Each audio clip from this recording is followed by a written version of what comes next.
Hepiniz hoş geldiniz. Bugün bir devri kapatıyoruz. Ne yapıyoruz? Mükemmel kabaran, lezzetli bir kek yapıyoruz. Bir devri kapatıyoruz dediğim, kabaramayan kekler devrini kapatıyoruz. Şöyle söyleyeyim size, bugün uygulayacağımız basit bir reçeteyle ve doğru tekniklerle mükemmel kabaran kekleri hep beraber yapacağız. Öncelikle yumurtaları kırarak işe başlayalım.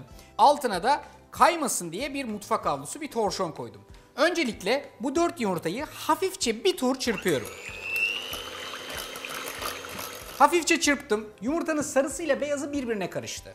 Buraya kadar sorun yok. Adım adım gidiyoruz. Eğer bu sefer de artık kekiniz kabarmıyorsa vallahi neden olduğunu bilmiyorum. Çünkü bu teknikle her türlü kek kabaracaktır. 1,5 su bardağı kadar şeker var. İşte su bardağı. Her zaman kullandığım klasik su bardağı. Bu bardakla ölçeklediğim 1,5 bardak şeker.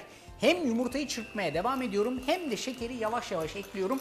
İkisi beraber pürüzsüz bir kıvam alana dek. Bu çırpma işlemi aşağı yukarı 5 dakika kadar sürüyor. Şimdi nasıl bir kıvam aradığımızı göstereceğim. 2 parmağınızı alın. Şuradaki bu karışımın içerisine batırın. Hafif mayonez kıvamına doğru gelmiş durumda. Görüyor musunuz? Şu 2 parmağımın arasında uzuyor. Hafif bir mayonez kıvamında. Fazlasını da döktüm. Şimdi bir de içine bakın. İçeride böyle hava kabarcıkları görüyorsunuz. Şöyle küçük küçük hava kabarcıkları. Bu hava kabarcıkları bolca hava hapsettiğimizin göstergesi. Yani kabaracak demektir bu. Şimdi diğer malzemeleri çırparak eklemeye devam ediyoruz. Nedir o? 1 su bardağı kadar aynı şekilde ayçiçek yağı ve 1 su bardağı süt.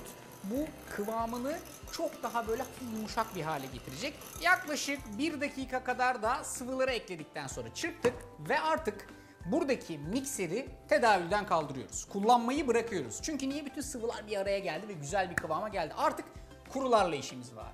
Burada gördüğünüz gibi ayrı bir kapta un, kabartma tozu ve toz vanilyam var. Şekerli vanilin. Burada 3 su bardağı kadar un var.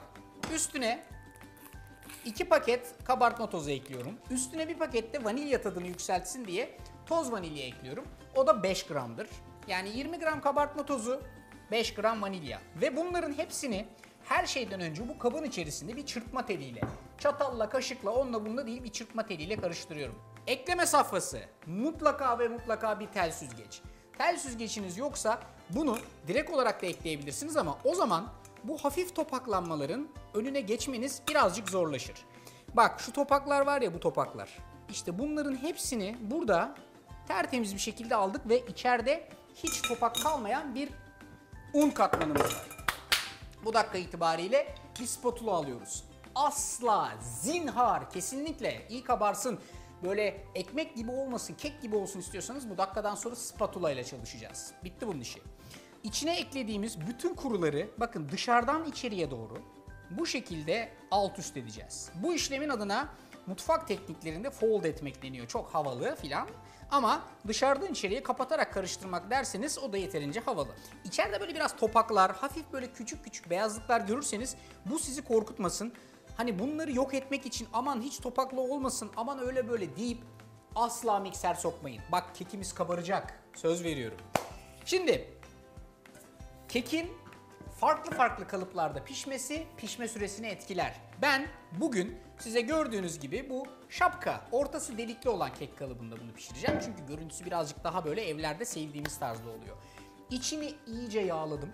Böylece çıkması ve kolayca renk almasını sağlayacağım.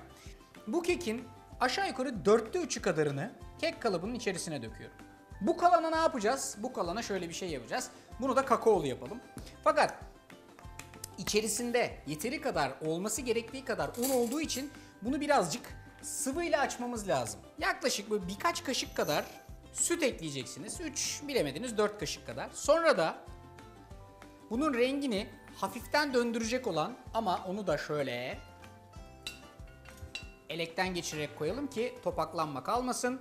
2 kaşık kadar kakao. Onu da içinde erittikten sonra yine aynı şekilde dışarıdan içeriye doğru karıştırdım. Ve buradaki işlemde tamam. Şimdi bu kekleri yaparken vurma, ne bileyim böyle hani yani spatulayı bile vurmamanız lazım aslında. İçindeki havayı hiç kaçırmamak adına. Artık son bir dokunuş yapacağım. O da buradaki her şeyi böyle hafifçe birbirine geçirmek. Bir kamış, ne bileyim böyle bir pipet, her şeyle bunu yapabilirsiniz. Alıp şöyle içerisine dökün, sokun ve hafifçe bir karıştırın. Şimdi bu arkadaş fırına gidecek. Atın fırına 40 ile 50 dakika. Bundan sonra sizin uzmanlık alanınız. Artık kekleriniz kabaracak. Arda'nın mutfağında kabarmayan keklere son veriyoruz ve bugünü bir milat ediyoruz. Hadi bakalım.